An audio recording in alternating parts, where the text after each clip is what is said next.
विगतको 2 वर्षको मेरो यहाँको क्लिनिकल प्र्याक्टिसमा हैन मैले के देखेँ भन्दा धेरै जसो बिरामीहरू चाहिँ मस्तिष्क पक्षघात भएर आउने गर्नुहुन्छ यहाँ हैन अनि समयमा पनि एक त नआउने आए पनि बिरामीहरू चाहिँ सँग हामी त्यो उपचार गर्ने विधि चाहिँ यहाँ त्यो बेलामा उपलब्ध थिएन।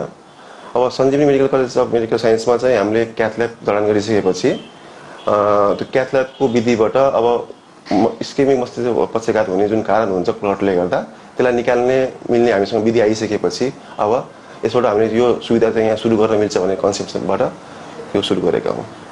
कम्प्रिहेन्सिभ स्ट्रोक सेन्टर भन्छौँ हामीले हैन यो सेन्टरलाई सञ्जीवनी कलेज अफ मेडिकल साइन्सलाई।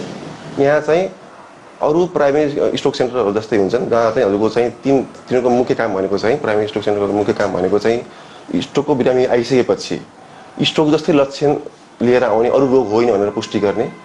त्यो पुष्टि गरिसकेपछि सिटी स्क्यान र एमआरआई गरेर हेमोरेजिक मस्तिष्क पक्षघात होइन भनेर पुष्टि गर्ने। त्यो पुष्टि भइसकेपछि आइभी थ्रोम्बोलाइसिस भन्ने एउटा ट्रिटमेन्ट प्रणाली हुन्छ त्यसबाट चाहिँ आइभी सुईबाट औषधि दिएर बिरामीलाई कम्प्रिहेन्सिभ स्ट्रोक सेन्टरमा रिफर गर्ने काम गर्छन्। अनि त्यो पेसेन्ट हामीसँग रिफर भएर आइसकेपछि अब त्यो मस्तिष्क पक्षघात भएको बिरामीलाई चाहिँ क्याथ ल्याब बिटीबाट हामीले त्यो क्लट निकालेर मस्तिष्क पक्षघातबाट प्यारालाइसिस हुनबाट जोगाउन सकिन्छ कि भनेर प्रयासबाट त्यो क्लट निकाल्नु विधिलाई हामीले इन्डोभास्कुलर मेकानिकल थ्रोम्बोटोमी भन्छौँ। त्यो गरिसकेपछि यदि त्यो सफल भयो भने त राम्रो भयो।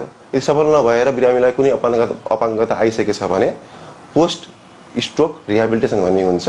त्यसमा हामीले चाहिँ फिजियोथेरापी भिजनको लागि फिजियोथेरापी अलग्गै हुन्छ, हेर्नको लागि सुन्नको लागि अर्कै हुन्छ, लिम्स आर्म्सहरूको मुभमेन्ट हातखुट्टाको मुभमेन्टको लागि अर्कै हुन्छ। त्यो कुराहरू पनि उपलब्ध गराउनेछौँ यहाँ। मस्तिष्क पक्षघातको लागि चाहिँ 2 किसिमको सेवा हुन्छ। एउटा प्राइमेरी स्ट्रोक केयर सेन्टर भन्ने हुन्छ जहाँ चाहिँ मैले अघि जुन भने म्याक्सिमम ट्रिटमेन्ट भनेको चाहिँ आइभी थ्रोम्बोलाइसिस भन्दा बढी हुन सक्दैन। अनि चाहिँ कम्प्रिहेन्सिभ स्ट्रोक सेन्टरमा कस्तो हुन्छ भन्दा चाहिँ आइभी थ्रोम्बोलाइसिससम्म पनि त हुने भयो अन्तबाट आएको बिरामी पनि आउने भयो।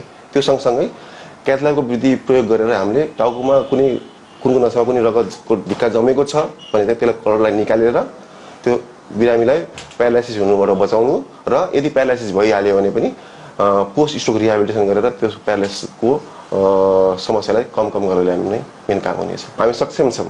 हामीले चाहिँ त्यो बोध भएर नै हामीले यो सेवा सुचारू गर्ने निर्णय लिएका हौँ। हजुर केही समयसम्मलाई यहाँ लखनऊ जानुपर्ने हुन्थ्यो या काठमाडौँ जानुपर्ने हुन्थ्यो। अनि यो कुरा एकदम बुझ्नु एकदम जरुरी छ भने भन्नु स्केमिक मस्तिष्क पक्षघातमा चाहिँ टाइम इज भेरी भन्छौँ कि हामीले समय नै मस्तिष्क हो भन्छौँ।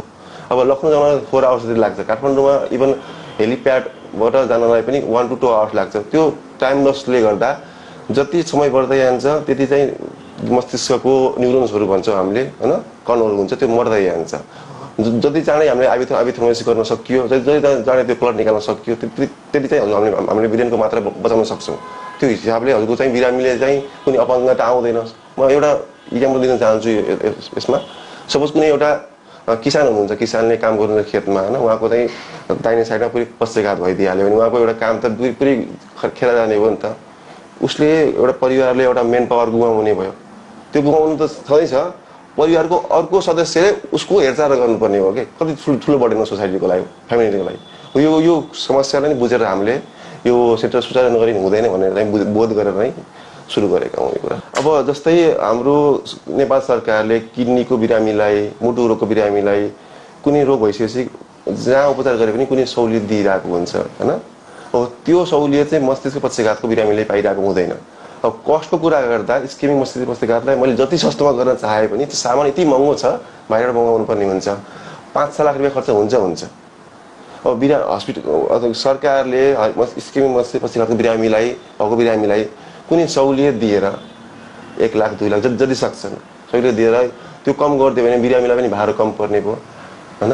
सरकारले पनि एउटा मेन पावर बिरामीलाई भार कम परेपछि बिरामीले के गर्छ, उसले त्यो उपचार गराउन चाहन्छ।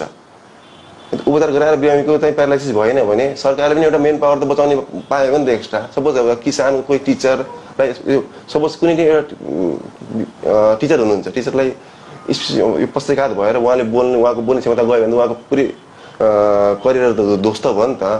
उहाँले आफ्नो करियर गुमाउनु भयो, सरकारले पनि आफ्नो के हुन्छ आफ्नो स्किल मेन पावर गुमाइरहेको हुन्छ। यो कुरामा पनि ध्यान दिएर सरकारले यसमा कुनै सहुलियत दिन सक्छ भनेर चाहिँ कुरा सुरु गर्नुपर्ने हुन्छ।